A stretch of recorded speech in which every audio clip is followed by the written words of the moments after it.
just chilling, watching TV, and just holding his hand, and then just like hugging him for like cuddling with him for a hot minute. And then and then I remember I was like, oh, I'm gonna go to sleep, like blah blah, wake up at 3 a.m. Yes, dog.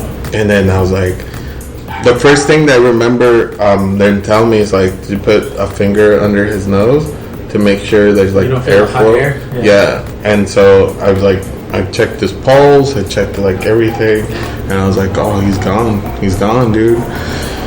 I don't think I've ever had the hardest feeling in the world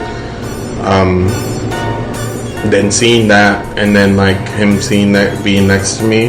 Because then after that, like I was like, when my mom passed away, like I was like, no, like I went to go see my mom hours before she passed away, which is ironic. It was crazy. And so I remember just like seeing my mom and like talking to my mom. Was like, hey, like saying in Spanish, "Échale ganas," like, you know, we're gonna go to the casino. My mom loved the casino, so like, we're gonna go to the casino after this. Like I remember saying that. I remember like my brother being adamant, and we got into a fist fight after when my mom passed away, because of the whole thing that would happen to my grandpa, because I saw my grandpa literally die. And like, you know, my brother didn't see that.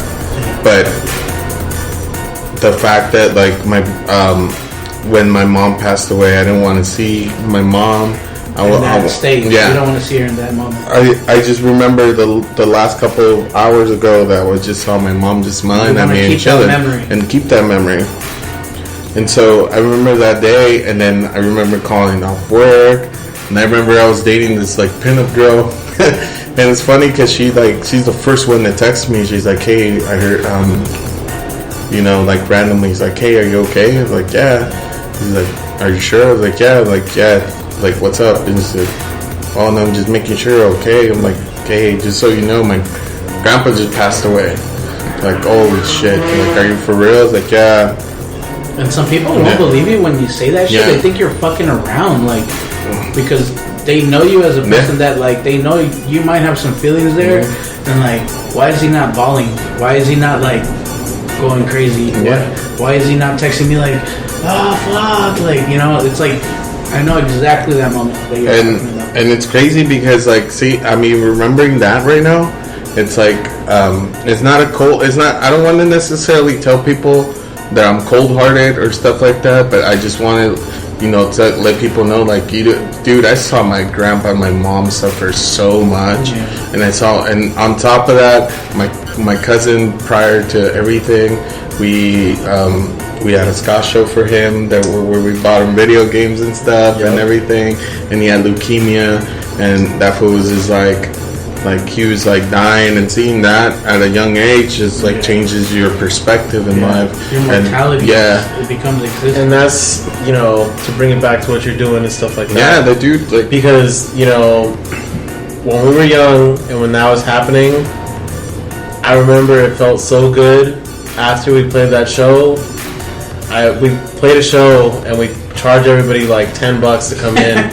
Dude, I went to one of you guys' shows at 33rd Street, and everyone was getting like upset. They were like, "Oh, like, you're just gonna charge us tonight?" And we're like, "Look, man, it's for a fucking kid with fucking cancer, bro. Like, pay the $10, get the fuck out." Yeah. And people finally like would come in and do their thing, but the best feeling was seeing my mans with his Xbox on Tuesday, Wednesday, and playing. You know what I mean? And that moment made me feel like no matter what we do with all this, bro, like, it's the kids. You know what I mean? Like, we gotta keep kids, the bro, youth like, pushing. Hey, you know what I'm saying? That's right, Pumpkins. And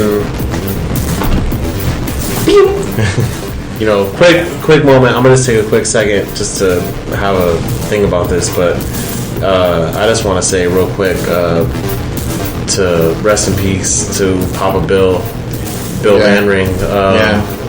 Rest in peace. I know if you were around on the punk scene circa 05, 04, 06, those days, then you knew Papa Bill. That's and right. You know, and just not even the punk scene, just if you were a graphiter, a skater, anybody who was in Logan, Southeast San Diego, Shelltown, whatever it might have been, you guys, like, everybody kind of all knew who he was, and he was just the nicest person. Yeah, he was a cool guy. If you needed a place to stay, done. Dude, that was true, man. If you needed some weed to smoke, done. If you needed to have an adventure and someone to talk to you and put you onto some game, done. You know, and he was just someone who kind of faded into, you know, normalcy, you know, and we all kind of went and lived our life in our 20s, you know, but unfortunately he passed away this year, and you know, he meant a lot to me, and just, you know, to everything that I am and who I became, you know, a lot of it stems from there. A lot of lives were changed from that house. Bro, a lot of between your house and his house, like between the both Diego houses, between both the Diegos, lives are changed, bro. Like, I have, you know, there's, man, but like, I can't even think about the butterfly effect that would have been had, you know, like I said, we not went to Papa Bill's and we not did the shows on Acacia Street. Like, that's my grandma still was like, which Diego are you talking about? Acacia Street Diego or Ocean View Diego? And we're like, oh, Ocean View Diego. I seen him the other day, but right now I'm gonna go do this podcast with fucking Acacia Street Diego. We're like, alright. Yeah, no, this is true, man. Like, you know, when you look at life and you look at that, like, those moments, and you go like, man, those moments were so fast, but in that time when you're in that moment, it's not fast at all. You're like just life. Yeah, you're just enjoying it. You're just going like, wow, this is fun. I remember going, they called it the Robot Crew house or whatever. It was like the one in the corner or some shit like that.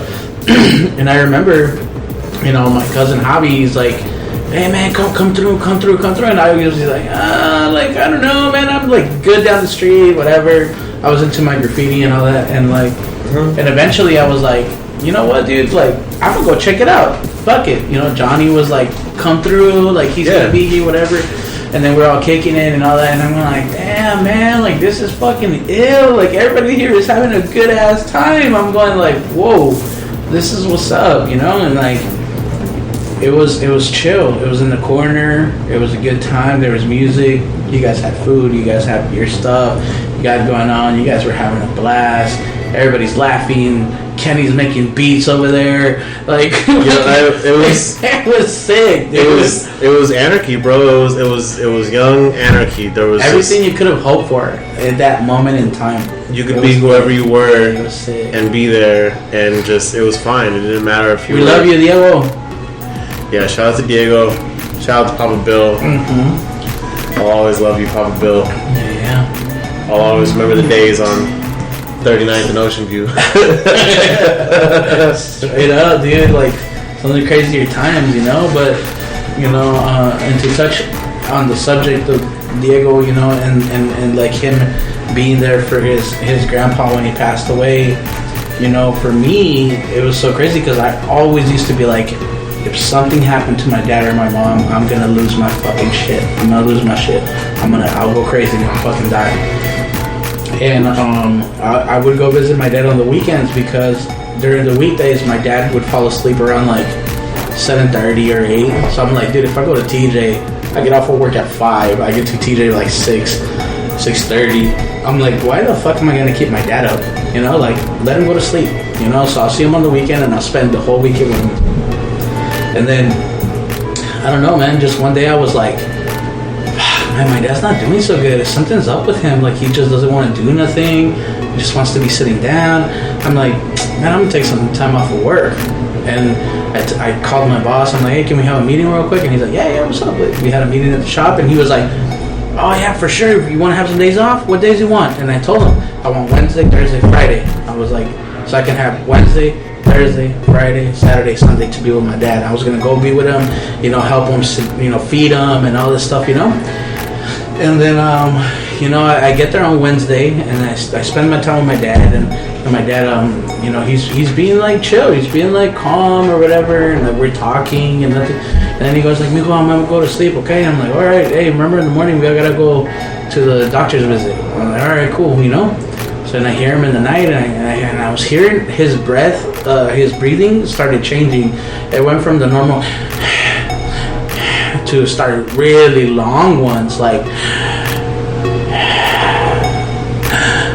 And I'm like, fuck. I'm like, oh shit, something's wrong here. I'm like, hey Dad, are you okay? And he was like, yeah, I'm good. I'm good. And then I was like, hey, all right, let me know if there's anything that I could do for you. So we went through the night, we fell asleep and everything.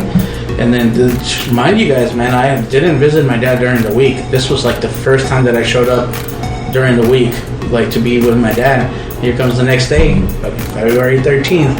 Fucking, I go and my dad's like, hey, we have to go do this doctor visit, let's go. And then my dad just kind of was quiet, like just didn't want to do nothing. I'm like, come on Dad, like help me get you up. Like, and he lived on the second story, so it was hard to get him downstairs and everything. It was like fucking mess. And he made it to the last 4 steps and he was like, mijo, I'm done.